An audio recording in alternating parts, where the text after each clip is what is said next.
We are now live. Give it like a minute, and then. Yeah, we'll start into it in a minute. Let me take a look here. Yeah, I got an email saying you're live. Yeah, are we? We are live to the world. Hey guys, if you're just joining us, make sure to stay tuned. We're going to do a live broadcast here in a moment. Ooh, there we go. There we go. There's live broadcast going. If you are watching this live, make sure to leave comments in YouTube chat.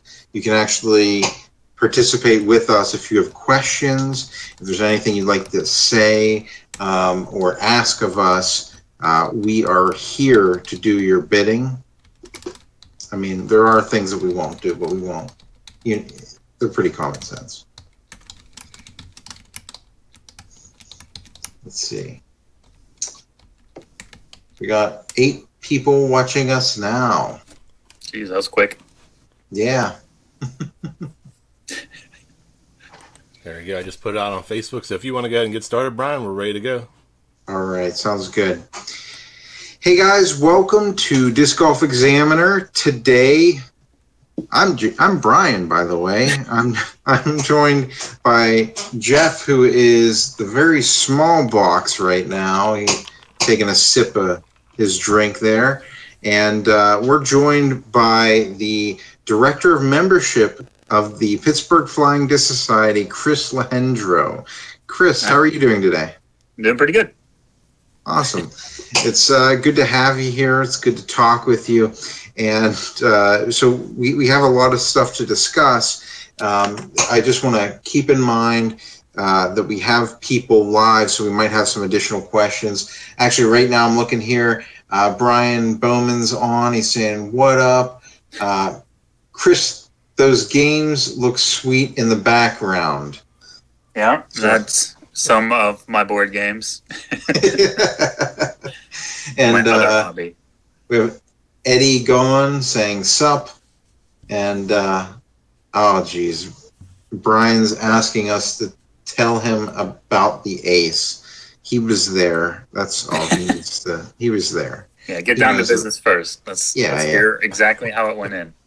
Okay, all right. Okay, so I threw an ace on hole 12 at Shenley League yesterday. I was super excited about it. I don't know what it was. I don't know what caused it. It just sort of happened. I got up on the plate. I saw a bug on me on hole 11, so I took out my war paint and I sprayed myself with the war paint, and I just got up to the box and threw, and with my EMAC, it's an EMAC truth. It's an original truth. We had a little bit of a discussion about this before, but it's a EMAC stamped truth, original truth, which the EMAC truths are. You can just call it an EMAC truth. It's an EMAC truth. No one's going to pick it up and test it. That's right. Well, so you would be surprised because somebody called me out on it. So, how dare you? Exactly. So I parted the trees on hole 12, and it went in. It didn't hit Shane. It just went straight into the basket and just stayed there. So I was beyond ecstatic for that. Yeah, Eddie Gone is saying that it's raining aces in Pittsburgh. I think Jacob Johnson scored an ace on Tuesday. Yeah, Eddie Gone is saying that it's myself, obviously, and another gentleman actually at Shenley League scored an ace on hole 4. I did not catch his names, but that was big news. Hopefully, he put in for the ace spot. I don't know. I Depends always how much do. you got. Yeah. But yeah, it's really great. On top of scoring the best round I ever had, scoring that ace was Aces amazing. help. Yeah. So enough about that. Let's get down to business. Chris, you are here to talk about number 1. You have, speaking of aces, You have an ace race coming up. Yep. Can you tell us a little bit about that? Yeah, August 13th is the 5th ace race in a row now at Moraine, where I actually bring 10 extra baskets onto the course, and combined with the extra baskets and temporary tees, we end up having 28 holes. They range from 65 feet to 120 feet, thanks to temporary tees as well. So everyone can get an ace when they're that short. That's kind of the whole idea. Yeah. We've had the last 3 years, we had over 90 people each year participate in the ace race, which is just crazy. It's so many people running around the course. We did a Ring of Fire last year that had 5 people around the practice basket at Moraine. Sorry, my really internet cut out there. How many people? 75. 75, wow. Yeah, and to see that many discs all crash in at the same time is just insane. Yeah. Yeah, do not get in the way of that. Yeah, so the actual event is on August 13th, which is a Sunday, but because I have to pre-order everything, if you want to play, you have to register by August 1st, so I have time to order all the player packs and get them in. It's $30. You get 2 discs. They have not announced yet what kind of disc it is. Last year was the Archer, which was kind of a very, very slow fairway or fast mid-range. Before that was a Roach, and then the Heat. I forget the one before that. It was the bigger one. But so they haven't announced it yet. Hopefully they do that soon, because usually they talk about it before the actual event.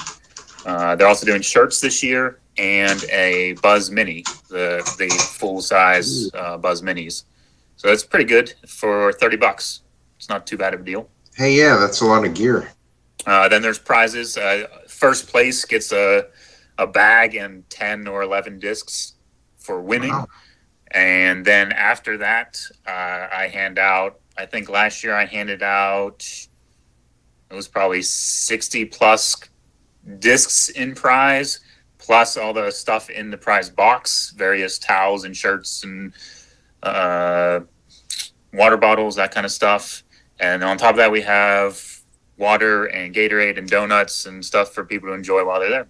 So it's a really good time. Nice. Once again, when does it start? August 13th is the actual event. The deadline is August 1st to register. And you can do that on Disc Golf Scene. It's under Ace Race, Moraine Ace Race 2017. Cool. And how does the Ace Race work? Do you go until you hit so many aces? How do ace races run typically for those people who may not know? Sure. So as you heard, we have 28 holes on the course. You actually play 2 laps. So you're going to play 56 holes for the day. You go to the tee, you throw, you either get an ace or you get a medal. So aces is what really matters. The most aces is what's going to win. But for a tiebreaker, it's who hit the most medals, which is hitting anything on the basket. You hit the top of the basket, off the cage, anything that doesn't actually go in and stay in. So you could hit the lock, and that would still count as getting a medal. And so last year, Jay Gary won. He had 3 aces and 7 medals, which is an absurd amount of medals. But that's how it goes. I think we had 3 different people with 3 aces for the day. We had 10 people with 2 aces for the day. It was crazy. That's when they're that short, you see a lot of aces, which is way more fun than the recommended 220 feet, which you'd get no aces for the whole day, I think. I don't know. But yeah, it's super, super fun. You know, on Disc Golf Examiner, the only thing that we haven't captured is an ace. So I'm gonna have to come and do some coverage. I know an event that you could film. Yeah. We do 6 to 8 people on a card, so your odds are even higher in that regard too. Good, very good. I would love to capture some aces that day, so I'm gonna check my schedule, see if I can work that out, and I'd be happy to have you there. So far, each year we've used my mom to film some people on a couple holes and take a bunch of pictures, and then we post them up on Twitter later. Nice. And it's not the best thing about the ace race. Go ahead. I was gonna say it's not just that. Let's not just think of it as competitive and ace race. It's a great event to introduce to new people. made for beginners. Yeah. It's not a very competitive event. Jay Gary may have won last year, but it's not the pros that are usually winning by any measure. Yeah, I mean, bring friends, bring family. It's a great way to introduce disc golf to everybody, especially at 65 foot. Some of the baskets you were talking about, some of the hole lengths are only 65, 80 feet. Yep. That's a great confidence builder, a great entry point for people to get started in the game. Yeah, they also are a little more trick shot. The shorter it gets, the tighter I make a line around a tree or, over a log or whatever it may be to make it more fun. It almost feels like mini golf at a certain point because there's you got to make sure you're tight enough around that tree to get in there, or you really don't have a backhand line on this hole, that kind of stuff. We have a roller hole every year, hole 15 from the white tee to the ditch at 15 on Moraine. There's just a ditch that runs along. It's perfect for setting a basket in, and if you roll it, it'll just hop right off the ditch and go in the basket. In theory, we don't. It's harder to hit, obviously, but it's fun. See everyone throw rollers that don't throw rollers normally. Oh man! So we have Cody Wingett on YouTube saying Chris is the best ace race TD. So yeah, I agree. I'm biased. Yeah, we have a bunch of people. We have 11 people joining us now on YouTube. Remember, send us a comment. We will gladly read it on air as long as it's appropriate. So I was saying the best thing about the ace race, you're in a group of 6 to 8 people. There are people all over the course because there's a million people playing. Every throw is close. And so every time it's like, oh, and like there's so many close calls that is all you hear. And then because there are so many aces hit, you hear people yelling all over the course, constantly freaking out because they got an ace. It's just like the atmosphere alone is worth it. Awesome. Yeah, that's definitely, we got to participate in that this year. I'll be really excited to do that. As far as, you're the director of membership at the Pittsburgh Flying Disc Society. Any other news, anything else new coming along? Well, we're doing the Players Party is September 30th for anyone that's participating in the bag tag event we talked about earlier. Actually, I think I was on the podcast talking about that. So if you have a bag tag, you have an invite to come to the Players Party on September 30th, where we will have a little tournament. It's going to be kind of a rolling start, so we can play all day. I think right now we're looking at like 10 a.m. to 6 p.m. is when we're going to close up shop there. So that means you need to get your round in by probably 4:30. So we have time to give out prizes and whatnot. But then we're going to have food and drinks and side events and side competitions and maybe some raffles or whatever. But yeah, it's just going to be, everyone in the community gets to come hang out, have fun. And then we're going to reveal the tags for next year. So the 2018 tags will be on sale effective that day. And we're going to give them out to the players based on how they place, but not as simple as you get first place in the event, you get tag 1. We're going to do it where whoever gets first place gets to draw first from a bag of, say, 1 through 5. And whatever tag they get, that's what they get. And then 2 is going to get 2 through 6 or whatever's left out of the bag. So it's possible tag 1 goes to the 23rd place person because it just stayed in the bag. And I think it'll be real fun to watch as everyone's drawing and seeing how good they can actually get out of that random assortment of tags. But you get you want to play good so you have a better shot. Yeah, absolutely. When we first had you on the podcast to talk about the Bag Tag League, it was obviously to bring awareness to Pittsburgh, to the local scene, and to grow membership and raise a little bit of money. You weren't sure the first year. What have you seen from that so far? So we designed the program to be neutral cost-wise. So we're actually, every penny spent is basically going into the party at this point. Anything that was above and beyond with the disc and the tag and that cost. But, I mean, we're up to 106 or 107 tag players right now, which is amazing. Last year, I think we had 19 yearly members and 130-ish lifetime members, somewhere in there. And to have 105 people sign up beyond the lifetime members, beyond the yearly members, to have 105 people play bag tags, it's pretty awesome. We're going to work out a deal too for those people that feel like they heard about it late or came to the party late. If someone wants to come and play the tournament and be part of the party that day, we're going to have some kind of entry fee that won't be as much as buying a brand new bag tag right now, or the discs, which we are down to 1 disc left. That's it. Whoa. We have extra tags. I still have 17 tags, I think. Mm-hmm. But I have 1 extra disc that was apparently in a pocket somewhere that no one realized hadn't been given out yet. So someone who speaks up next can get that one with their next bag tag. Pretty awesome. Actually, we have Eden online right now. He's asking us, is there beer at the players' party? That's the goal. The goal is to have beer there. I'm hoping to hook up with one of the local beer sponsors, effectively, to kind of sponsor it for me. I have X number of dollars to spend. I'd like to not spend it all on beer. I'd like to spend the money on food and get beer supplied, or maybe the other way around, however it works out. But yes, the goal is to have beer there. We'll see how that works out. If anyone has a contact, let me know. Yeah.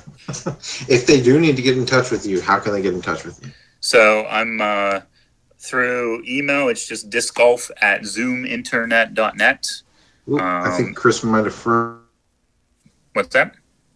I think Brian might have froze there for a second. Oh. He was worried you froze. I'm not freezing. You're freezing. Yeah, but freeze. Well, assuming we're still streaming. Yeah, so we're still live. Okay, it's the discgolf@zoominternet.net. That's my email address that anyone can just send stuff to anytime. And then on Facebook, it's the Moraine Nebula you see sneaking around everywhere without any real contacts. Lurking. Yeah, I try to avoid all the drama, and so I use it just for disc golf. Nice. And let's just back up real quick, just to make sure that we get out the dates for the Ace race at Moraine and where to register again before we move on in the show. I just want to make sure we get that out there. So it's on Disc Golf Scene. If you're looking at just tournaments in Pennsylvania, you'll see it listed there. It's August 13th. If you want to search for it, you can search Moraine Ace Race. That should be it. I mean, we've posted it on the Pittsburgh Community Facebook page. So there's links there if you want to follow a link too. I don't know if there's a way to put a link in the YouTube thing for them to click on, but it'll be there. I mean, it's not too hard to find. In fact, if you Google it, if you just Google Moraine Ace Race 2017, I believe it comes up because Scene is run through Google pretty easy. So as soon as this ends, I have to go back and edit. I saw a typo already I need to fix, but I'll go ahead and add the link in there to both the YouTube and the Facebook post. Try to get that little extra boost out for the next week. Sure. I think Brian should be refreshing here, and he'll pop back in a second. Sure. But the second thing we wanted to talk about, we discussed it way early on in the year. We were talking about the PFDO coming up, and you had some updates for us, and how far has the event moved along in the planning process, and how ready are we? How ready are you? We're doing okay. There's a lot to do. Course maintenance is coming along. Gibby and Mac have been out there like crazy, just trimming all kinds of trees. I just played Moraine today. It looks pretty amazing. The park even cleaned up the big tree that fell on 18. So as far as the course goes, we're getting pretty close. There's probably going to be a work day coming up. I haven't really worked out details on which day yet. But the big thing we need just volunteers for the actual day. We need spotters. We need people to help refill water. We need people to help check scorecards, to crowd control or hold quiet signs, all that stuff. We need hands, and we only got a couple signed up so far. But I just sent an email today. We just posted some stuff on Facebook today. I think we'll hear some more, but the goal is to get the word out to say, hey, if you want to come watch the big guys play, you can help a little bit in the process too. It's going to be a long day.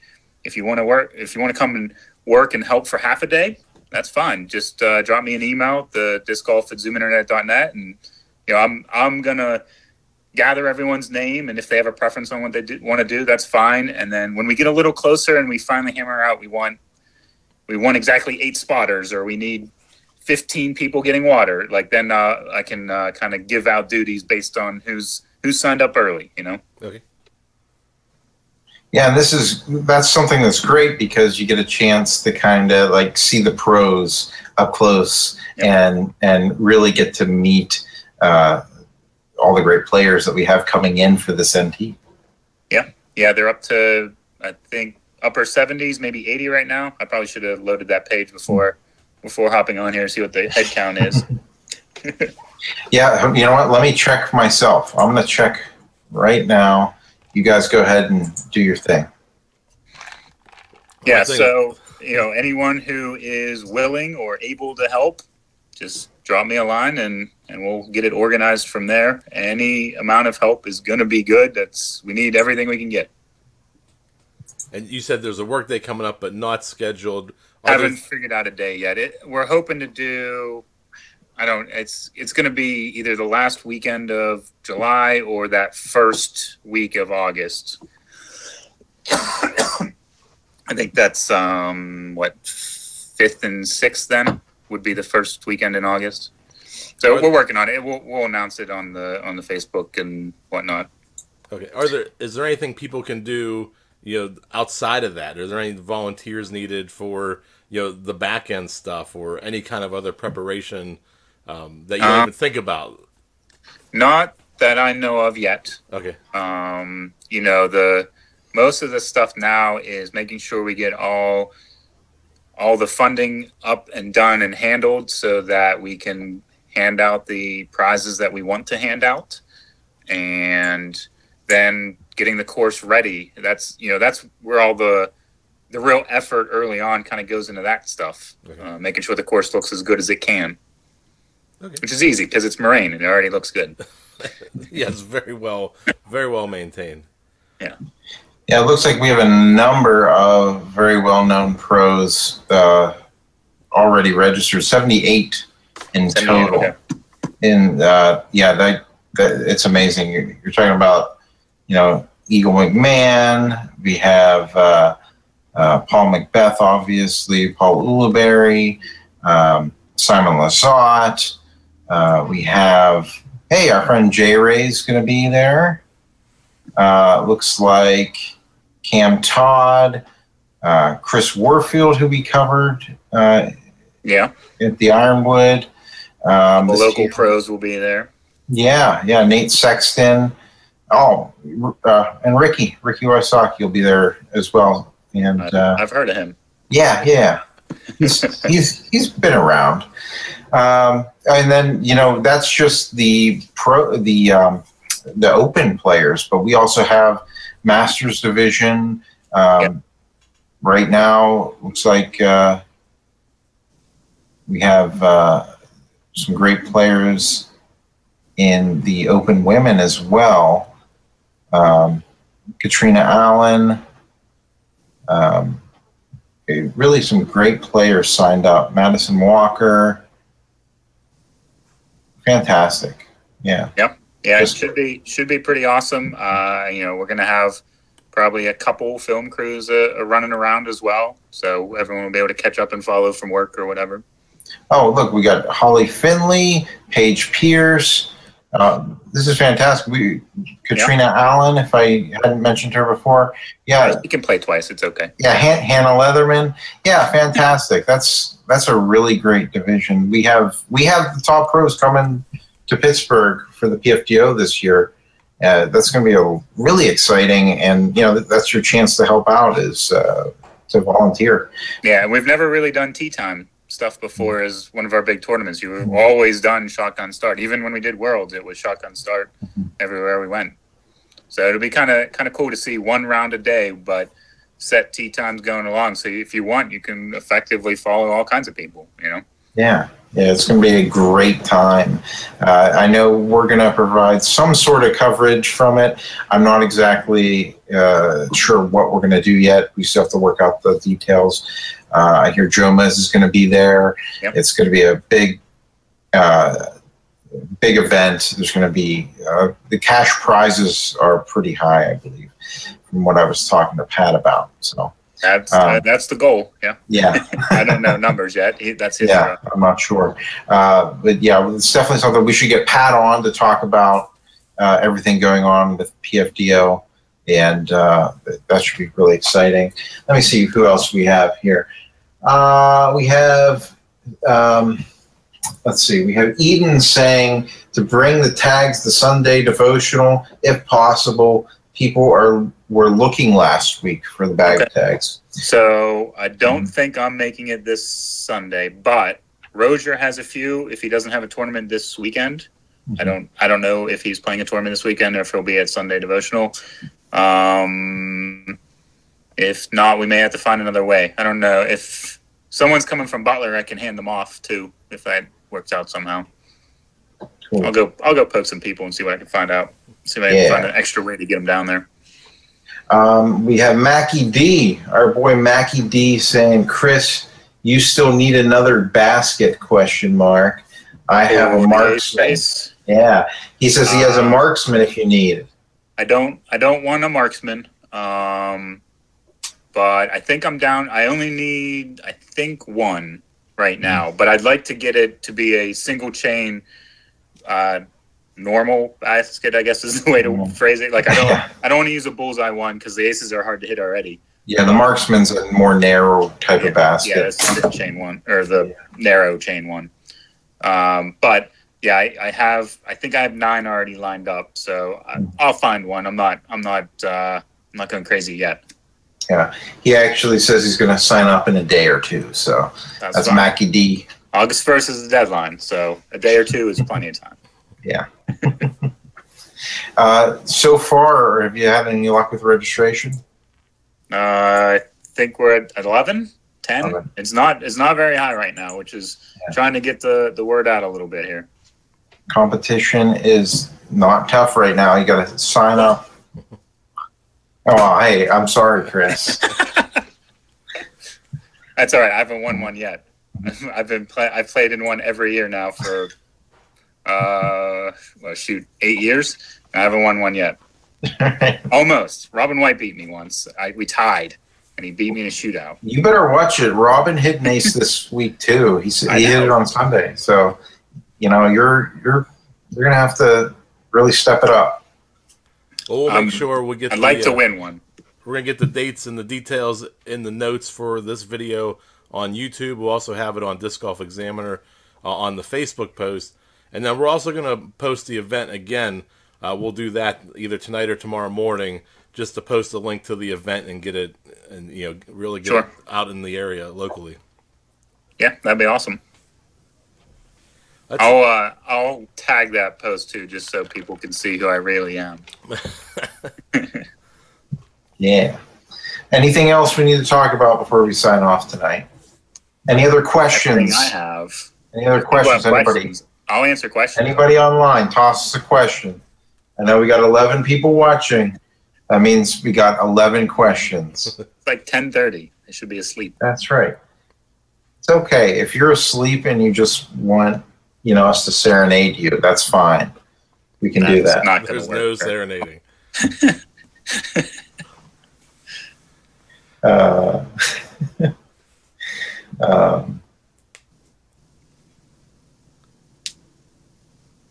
I don't know what this means, but Adam Bertoncello has stated Mantis before Heat. Yeah. It was the disc for Ace Race before. Ah, okay. All right. There we go. Mantis was the one. I think that's the one that came in titanium. Oh. Wow. So, any questions? Any more questions? Going once. Going twice. Once Brian says keep banging those chains.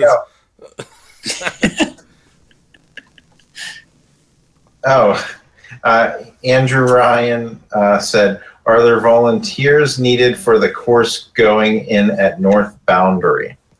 Yeah, there will be. Yeah. I don't. So Doug Cloutier is doing. He's the one working with the park, and I know the park is doing a lot of work on their own. But we certainly will have work days or need volunteers to actually go work on the course at some point. I don't know where that sits yet because they haven't really broken ground yet. They just announced it as the project. Yeah, that's something we didn't mention we could bring up here. We did go out and went to Cranberry Days where they announced their 2018 Project of the Year is actually a brand new disc golf course for the Cranberry area at North Boundary Park. Huge news because apparently the way that they have this course designed, it's media friendly. So, and it's going to be pretty killer as far as courses go. A lot of elevation changes, a lot of it has actually, not only is it challenging for an experienced player, but it's going to be something where people can come in and play. If they have a disability, they can come in and easily play 6 holes of the course. And it's really a great step in introducing disc golf, to other people in this area. So really, the park is really committed to making it like a champion caliber course. That 6 holes you talk about is actually an additional 6 holes on top of the original 18. So there will be 24 holes technically. And then it's also going to be over 10,000 feet for the long layout, which is crazy long. Between the top 10 and top 20 longest courses. Yep. And par 72, which is, that's no joke.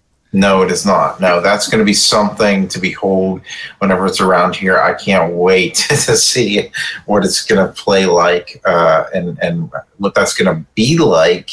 They're serious. They're not messing around. No, definitely not. Andrew Ryan is saying again, any idea what the breaking ground date / expected completion dates are? I don't. I was told by Bruce, the gentleman who's the head of the project, that the whole project should take about 15 months. Yeah. So they're planning on moving very, very quickly with it, but I don't actually know when they're starting. Like, what's the day one of their actual work? I don't know. Yeah, I'm not exactly sure, but that's all the details we have right now. That might be a question for Jay Gary Dropcho. Definitely, if you catch him on Facebook, probably the easiest way to get a hold of him.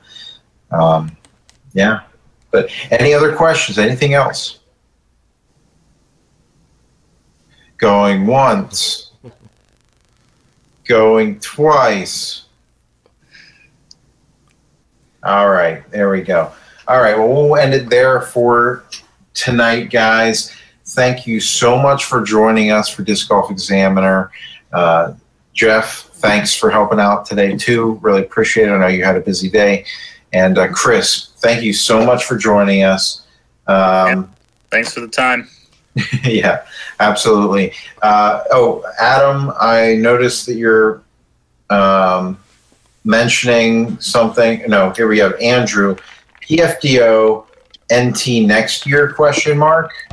It probably won't be an NT, I don't think. But, it will be an event, and it will be at least, at minimum, a B tier. Yeah, it's always pretty big each year. But I think we're also going to keep it split like we did this year, where the PFDO AMS is earlier in the year, or at least separate. Maybe they swap places. But the PFDO AMS will be its own event where we had 100-some people, 130 people or something like that. We had crazy good numbers for the PFDO AMS, so we're going to try to make that a little bigger next year, I think. Mm-hmm. And also, we're still going to have the pro event. That's not going anywhere. But, it should be cool to see how big we can grow that AM event. Yeah, absolutely. And it helps to do it that way, too, because to have amateurs help out with the actual main event is great. And to have the pros come and help out the amateurs during the event. It's a weird nuance in that you get extra volunteers by splitting up and making more work, but you gain volunteers because now you have people that aren't playing in it. Yeah, absolutely. So. Excellent. Well, thank you, Chris, so much for joining us tonight. Again, the Ace Race coming up at Moraine. We'll have the link in the show notes here. And then we'll be looking for PFDO volunteers. There'll be a work day coming up, and we'll help get the word out whenever that date's announced as well. Awesome. Great. Anything else? last plug for me. All right, Brian, you want to send us one home? Hey guys, thanks for joining us for Disc Golf Examiner this evening. Hope you have a great week. Go out there, bang some chains.